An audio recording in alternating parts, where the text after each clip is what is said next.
सांगलीमध्ये कृष्णा नदीची पाणी पातळी आता 40.5 फुटांवरनं 40.2 फुटांवर आलेली आहे। वारणा नदीची पूरस्थिती मात्र अजूनही कायमच आहे। ओएसिस फर्टिलिटीच्या तज्ञांनी IVF उपचार पद्धतीद्वारे 1 लाखांहून अधिक जोडप्यांना मातृत्व प्राप्तीचा आनंद दिला आहे। मोफत अपॉइंटमेंट बुक करण्यासाठी आजच संपर्क साधा।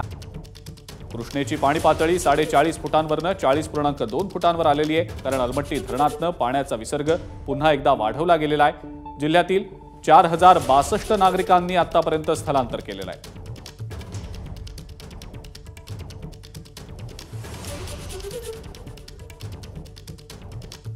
सांगलीमध्ये कृष्णा नदीच्या पाणी पातळीमध्ये पुन्हा वाढ जरी दिसत नसली तरी वारणा नदीला मात्र पूरस्थिती कायम असल्याचं दिसतंय।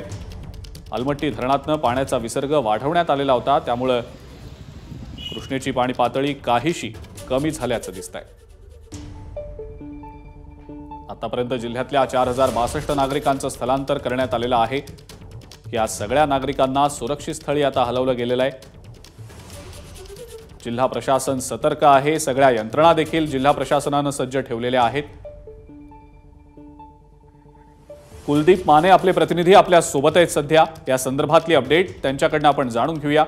कुलदीप, वारणा नदीची पूरस्थिती ही काहीसा चिंतेचा विषय ठरू शकते की काय असं दिसतंय, पण अलमट्टीमधनं विसर्ग वाढवला गेलाय, त्यामुळे कुठेतरी दिलासादायकच ही बाब म्हणावी लागेल। कुलदीप, काय सांगता येईल या सगळ्याबद्दल? नक्कीच जी 2 दिवसापासून पावसाची उघडीप आहे आणि त्यामुळे आणि जो अलमट्टीतून विसर्ग वाढला गेला याचा परिणाम कृष्णा पातळीमध्ये दिसून येतो की जी पाण्याची पातळी वाढत होती ती आता स्थिर झालेली आहे। कुठेतरी रात्रीपासून पुन्हा पाण्याची पातळी कमी होत 40 फुटाच्या आसपास पुन्हा एकदा पाण्याची पातळी येते। मात्र वारणा नदीची जी परिस्थिती आहे, चांदोली धरण क्षेत्रामध्ये जरी पावसानं उसंत घेतली असली तरी तो धरणातून जवळपास 16,000 क्युसेक्स विसर्ग सुरू आहे।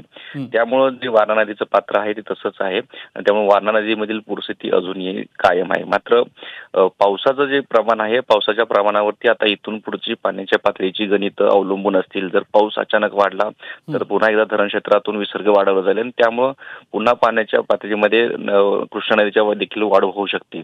या सगळ्या पावसाच्या पुढची गणितं लक्षात घेऊनच प्रशासन अलर्ट आहे। त्यामुळे नागरिकांनी पाण्याची पातळी कमी होते म्हणून लगेच पुन्हा आपल्या घरी पोहोचू नये असे देखील या ठिकाणी प्रशासनाकडून आवाहन केलं गेले, कारण अजूनही ढगाळ वातावरण कायम आहे।